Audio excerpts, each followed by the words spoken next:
This week, 2024 campaign trail is on the road with presidential and vice presidential candidates as they spoke in Nashville, Houston, and Atlanta.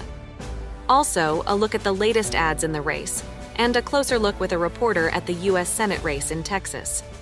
But first, former President Trump was on Wednesday a guest at this year's National Association of Black Journalists conference in Chicago, where he was interviewed by reporters from ABC, Fox, and Semaphore. This exchange with ABC's Rachel Scott made headlines as the former president questioned his Democratic rival's heritage. Some of your own supporters, including Republicans on Capitol Hill, have labeled Vice President Kamala Harris, who is the first Black and Asian American woman to serve as vice president and be on a major party ticket, as a DEI hire. Is that acceptable language to you? And will you tell those Republicans and those supporters to stop it? How do you define DEI? Go ahead. How do you define diversity, equity, inclusion? Okay, yeah, go ahead. Is that what your definition? That is give me a literally definition the words then. Would you give me a definition DEI. of that? Give me a definition of that. Sir, I'm asking you a question, No, a you very have to direct define question. it. Define it for me, if you would. I just defined it, sir. Do you believe that Vice President Kamala Harris is only on the ticket because she is a Black woman? Well, I can say no. I think it's maybe a little bit different. So I've known her a long time indirectly, not directly very much. And she was always of Indian heritage, and she was only promoting Indian heritage. I didn't know she was Black until a number of years ago when she happened to turn Black, and now she wants to be known as Black. So I don't know, is she Indian or is she Black? She has always identified as a Black woman. She went to a historically Black college. I respect either one, but she obviously doesn't, because she was Indian all the way, and then all of a sudden she made a turn, and she became a Black person. Just to be clear, sir, do you believe that I think she is somebody should look into that too when you continue in a very hostile, nasty tone. It's a direct question, sir. Do you believe that Vice President Kamala Harris is a DEI hire, as some Republicans really don't have know. said? I mean, I really don't know. Could be. There are some. And Next, Vice President Harris's response from an appearance she made later that day at a Black sorority gathering in Houston. Donald Trump spoke at the annual meeting of the National Association of Black Journalists. And it was the same old show. The divisiveness and the disrespect. And let me just say, the American people deserve better. The American people deserve better. The American people deserve a leader who tells the truth, a leader who does not respond with hostility and anger when confronted with the facts. We deserve a leader who understands that our differences do not divide us. They are an essential source of our strength. Vice President Harris made a number of campaign stops in her second week as a 2024 Democratic presidential candidate, including one in Atlanta. En route there from the airport, she stopped at Pascal's restaurant in Atlanta's Castleberry Hill neighborhood. You're just like interrupting your meal. No, you're not. Hi. Nice to meet you. These are all our team members here. Yeah, this is our team. We're planning for our community. Nice to meet you. Thank you all for the warm welcome. DJ Cutthroat, nice to meet you. All right. Yes, ma'am. Nice yes, to ma'am. meet you. Thank you. Thank you. Good. So this is Madam Pascal. Vice President, can we get a selfie with you? Of course. Thank you. Are we getting everybody? Yes, I want everyone to All right, sure. Photos. We're getting everyone in there. Come on, everybody get in. Come on, we're a team. You know, it's birthday today. Oh! I didn't tell you that. No, you did not tell me that. Everyone's going to look right at me. All right. Look right here. Thank you so much. Of course, my pleasure. Now she has to have her black eyed peas, fried chicken, and collard greens. That's it. That's it. And it's not a game. Vice President Harris's appearance in Atlanta was preceded by remarks from Senator Raphael Warnock and a performance from rapper Megan Thee Stallion. The singer of hits such as Hiss, Body and Savage told the crowd it was important they get out and vote in the fall.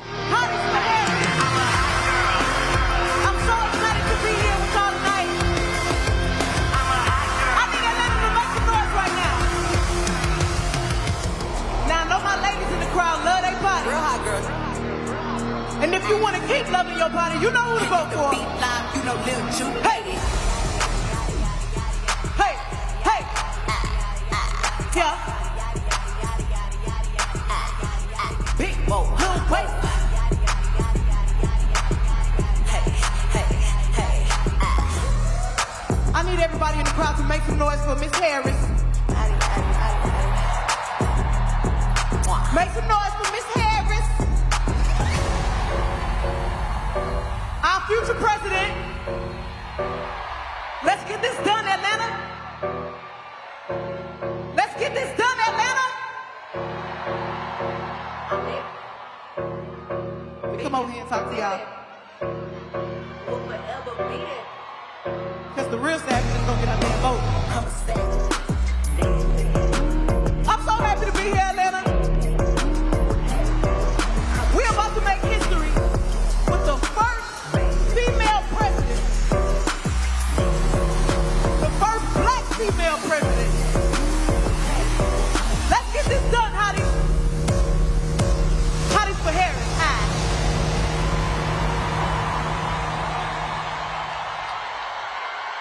Keep it going for a 3-time Grammy award-winning superstar, Megan Thee Stallion!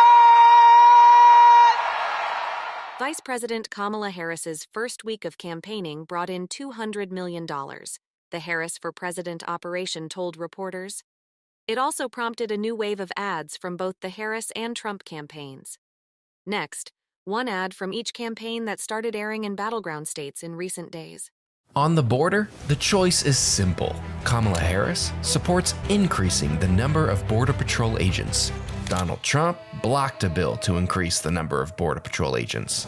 Kamala Harris supports investing in new technology to block fentanyl from entering the country. Donald Trump blocked funding for technology to block fentanyl from entering the country. Kamala Harris supports spending more money to stop human traffickers.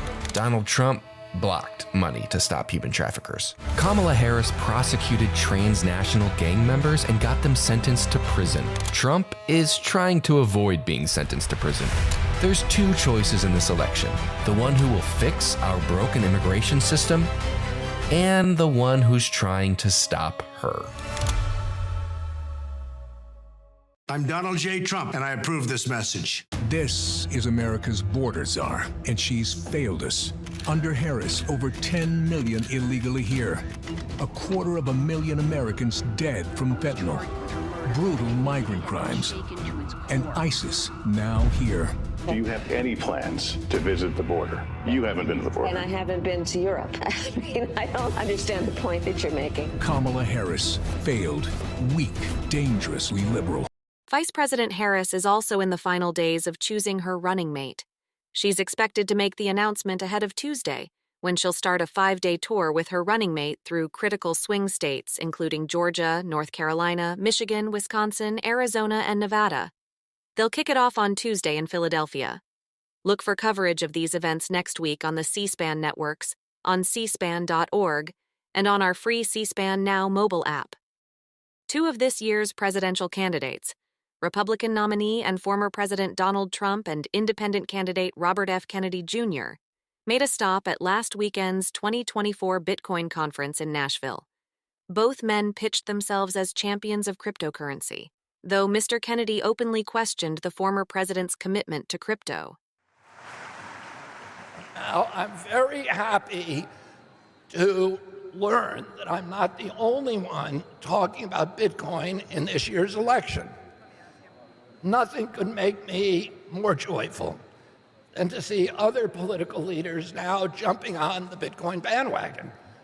I've had over a year's head start to study, to understand, to articulate the potential of Bitcoin.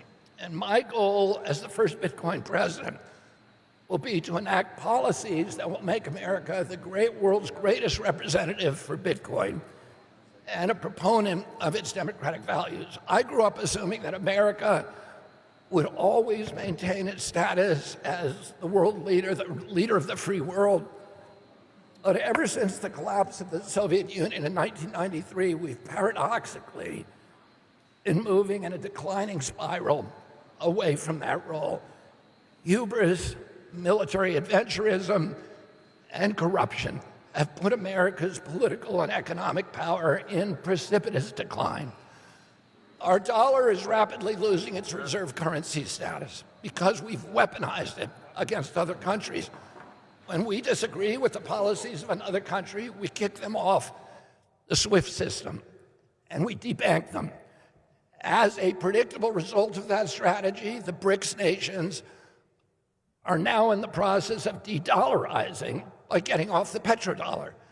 They realize that trading their commodities and other hard resources for money that is printed out of thin air is a losing proposition. This trend will likely accelerate until we make the tough transition toward backing our debt obligations with hard assets again.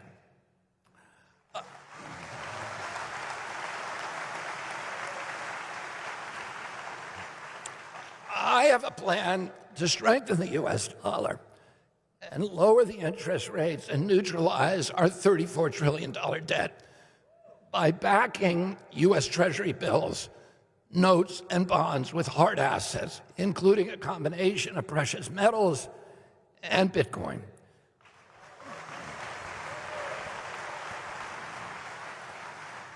Backing U.S. debt obligations by collateralizing them with hard assets not only restores strength to the dollar, it reins in inflation, and it will usher in a new era of American financial stability, prosperity, and peace. The world needs to believe that we have safely handcuffed our government and its ability to create money out of thin air with no proof of work.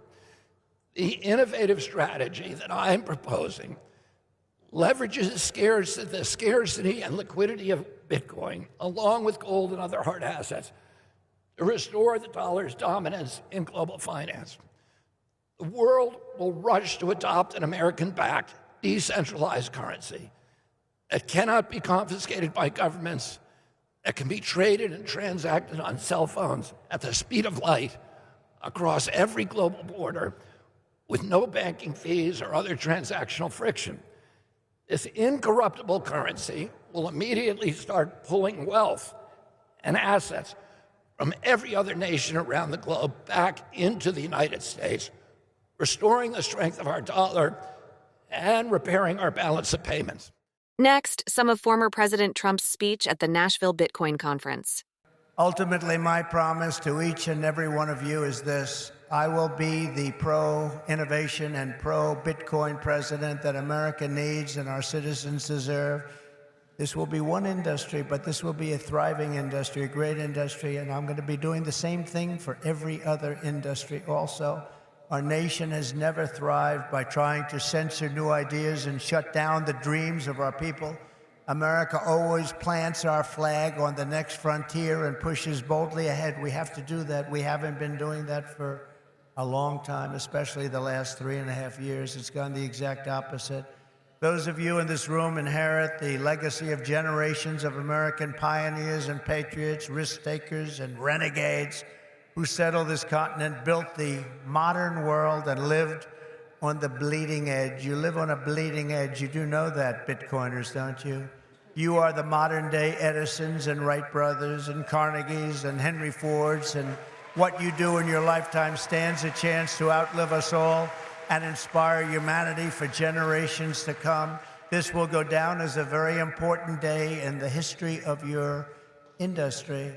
Together, you are building America's future with your own smarts, your own grit, and your own skin in the game. You have a lot of skin in the game, and that's what you're doing. It takes courage to do it. Most people don't have that courage. My job will be to set you free and to let you do what Americans do best and what you're going to do better than anybody. Win, win, win. You're going to win, win, win. With energy, passion, and brilliance like we have rarely seen before, our country cannot fail. We're in a failing nation right now, but we're not going to be for long. Our country cannot fail. With your help, we will save our nation, we will restore our republic, and we will make America and Bitcoin bigger, better, stronger, richer, freer, and greater than ever before. Thank you all. Have a good time with your Bitcoin and your crypto and everything else that you're playing with. And we're going to make that one of the greatest industries on earth. Good luck and God bless you all. Thank you. God bless you. Thank you.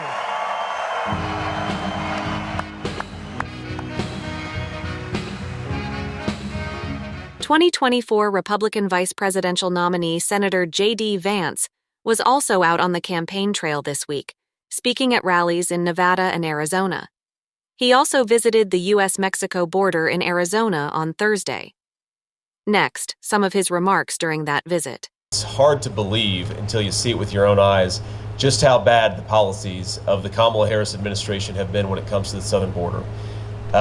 They started their administration. Kamala Harris came into office making promises, and she kept those promises to open the American southern border. They stopped deportations on day one. They stopped construction of the border wall on day one. We see the border wall sitting here, ready to be completed behind us, and that can't happen because of Kamala Harris's administration. They reinstated catch and release, and they stopped remain in Mexico. So all of these asylum claimants who come to our border, they can now get released into our country because they're not forced to stay in Mexico while we adjudicate their asylum claims. And we have to remember that as terrible and idiotic as these policies were, they cause real human beings to suffer. A lot of you know my story, and I have been a little kid waiting at the bedside of his mother, angry that his mom took something that she shouldn't have taken, but praying to God, please, Jesus, let her wake up. And the unfortunate truth is because of the poison that Kamala Harris has let come into this country, there are a lot of those prayers that won't be answered. There are a lot of parents that won't wake up because when you take fentanyl, you don't wake up. It takes your life. So there are a lot of kids out there who have been deprived of second chances with their moms and dads. There are a lot of moms and dads out there who will never see their kids walk down the aisle because of what Kamala Harris has unleashed at this border. Every time I ask these guys, and I even asked, Brandon, Paul, let's play devil's advocate here.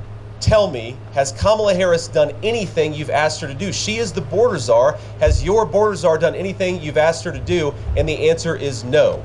They send letters, they make phone calls, they are begging the American president and vice president for leadership, and their own border czar ignores them.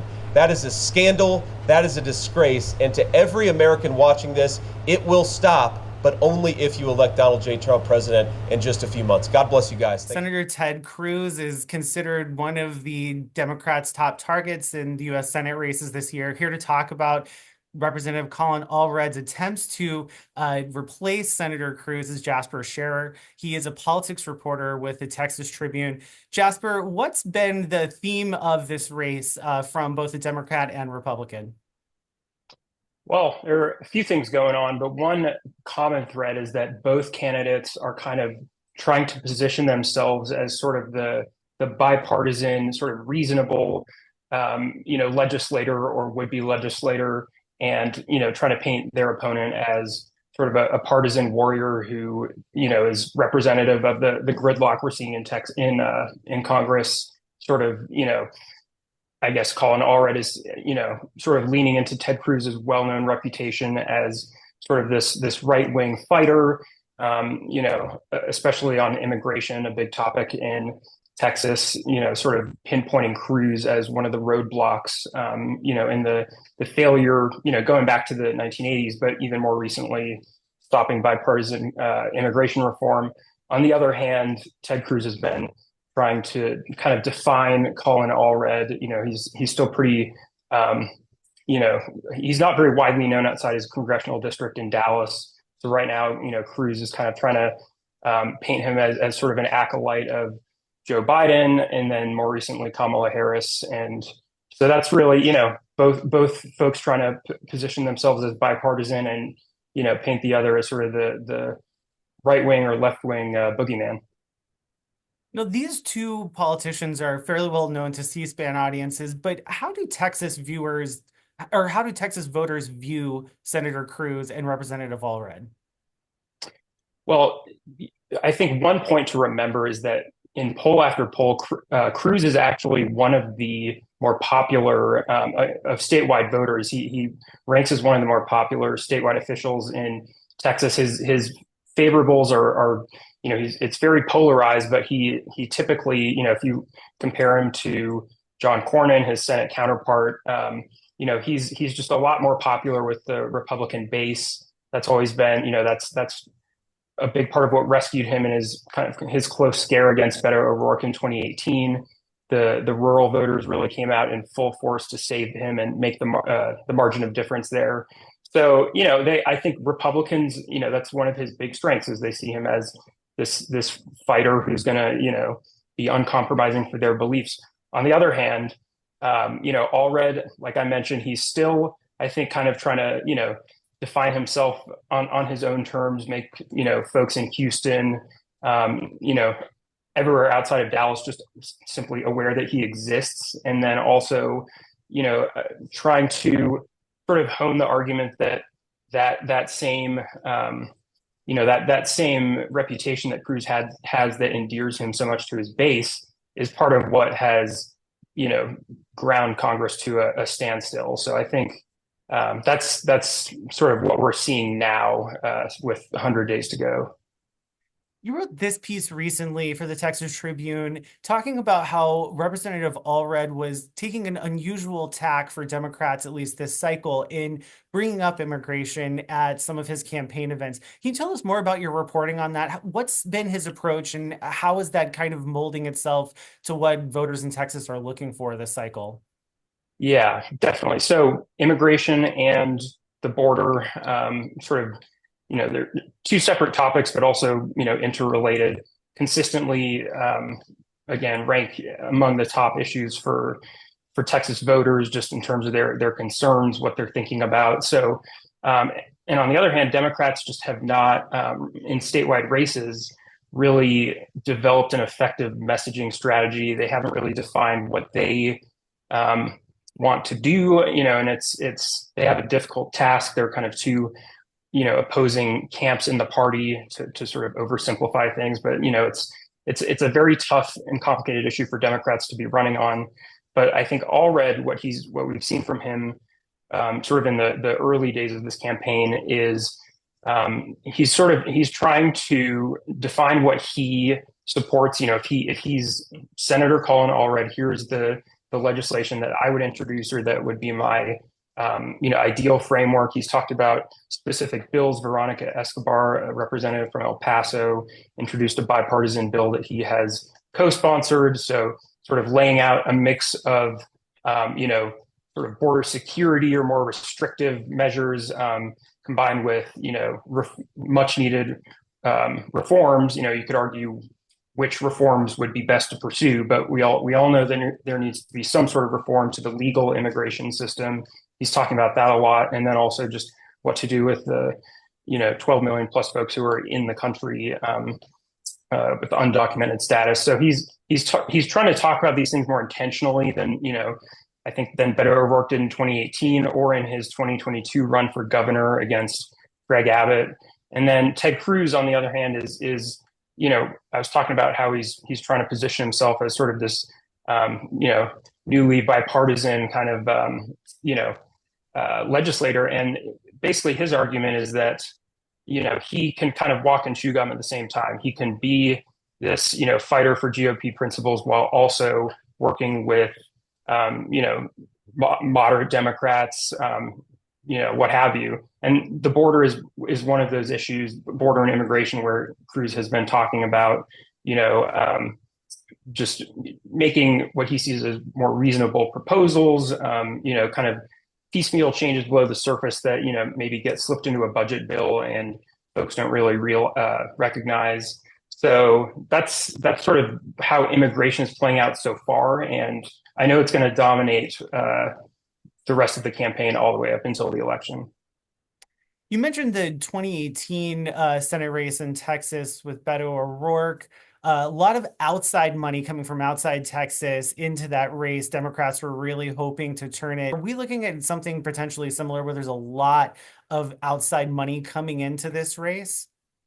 I think almost certainly. I mean, we have seen a lot of that already. It's there's no signs of it really slowing down. I think you mentioned at the top, this is one of Democrats' top pickup opportunities, one of their only potentially realistic shots, arguably. So I think just by virtue of that alone guarantees we're going to see some, a continued investment from, East Coast, et cetera.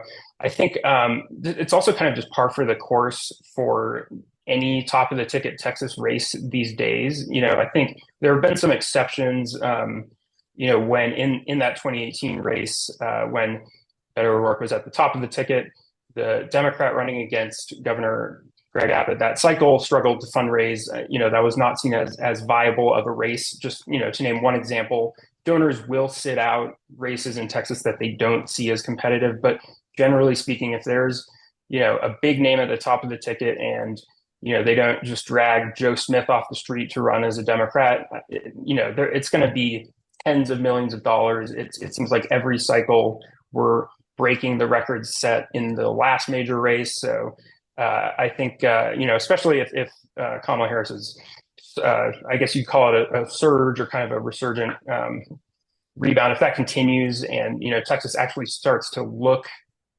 competitive, there are signs that are competitive, it's going to be a total gusher of money for sure. Jasper Scherer, politics reporter at the Texas Tribune. Thanks so much for your time and expertise. Thanks, Nate. Last two ads in the Texas U.S. Senate race that started airing in the past week. I'm Colin Allred. Fentanyl is flooding into our country. Our border is broken, and so are our politics. To fix it, we've got to go after the cartels and fix the border. We've got to do it in a way that upholds our values.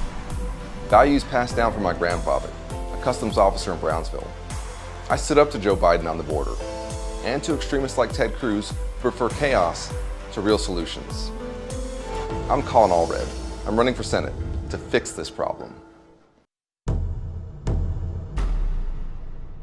Congressman Allred. Congressman Allred. Congressman Allred. Congressman Allred. Why did you share the stage with a drag queen activist who supports sex change surgeries for minors? You recently attended a black tie dinner in North Texas that has distributed over $25 million. Why are you supporting Biden's open border policies? We'll get the Capitol Police for you. Do you regret calling for the release of millions of... Congressman Allred, do you still consider a border wall to be racist? Do you believe Joe Biden can handle another 4 years?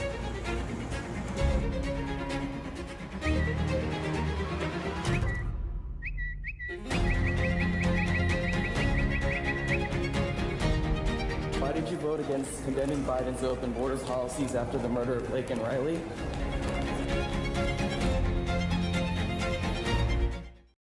A reminder, this program and all of C-SPAN's campaign 2024 coverage can be found online at cspan.org/campaign.